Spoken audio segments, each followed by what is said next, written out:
Now, Nnimmo Bassey is an environmental justice advocate and a spokesperson for an organisation called the Health of Mother Earth Foundation, and he's joining us live from Johannesburg. Nnimmo, thank you very much for joining us here on TRT World. Now, there have been some questions about this development that was built on the side of this mountain. Do you think more should have been done to stop the building of homes in an area that may have been prone to flooding? Definitely, we should see stricter planning regulations in terms of development, but a lot of the buildings in that part of Freetown are kind of informal. But the challenge that has brought about this disaster is that we are seeing more intense rainfall, more intense weather events due to global warming. So we really need to build in a more resilient and more solid manner. And then, of course, we have to avoid certain locations, certain floodplains and places that are prone to mudslide like we've just seen in Sierra Leone, which is very unfortunate. Of course, the problem there was compounded by the deforestation.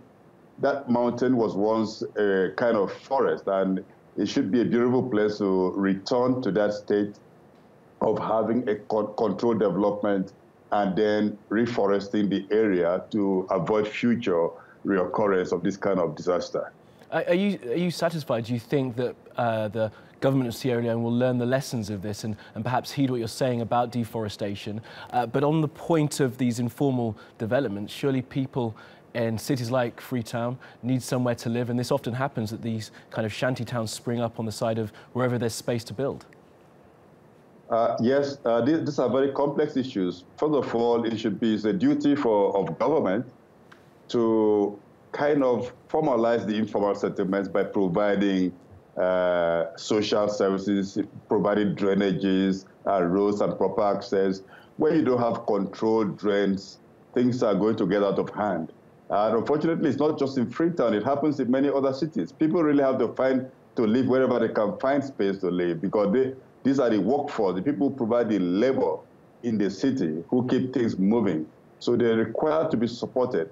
Now, the question of whether the government will listen to the voice of reason, of course, I think this is a desperate situation.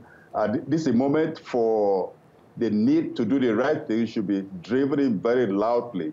I think the government of Sierra Leone should not miss this opportunity to review development codes and the kind of buildings that people build, and to support the citizens to have to live in safer terrain. And finally then, these kind of freak weather events seem to keep happening. We've had heavy monsoons in India, Nepal and Bangladesh in the past few days. How concerned are you that in the years to come we're going to have more of these devastating weather events, and the US has pulled out of that Paris climate change agreement? No, the U.S. pulling out of the Paris Agreement is a big disaster, because the U.S. is one of the biggest polluters, and they have historical and present responsibilities to take real action and cut emission at source so as to help the world avoid catastrophic global warming. The way things are now, unfortunately, we just have to expect stronger freak weather events, and we all have to do what we can to mitigate, to build more resilient infrastructure, to live away from known floodplains and drain channels. That's the best we can do, but then we should call on the rich countries to cut their emissions and think about the future. Absolutely. Okay, Nnimmo Bassey from the Health of Mother Earth Foundation, thanks for joining us.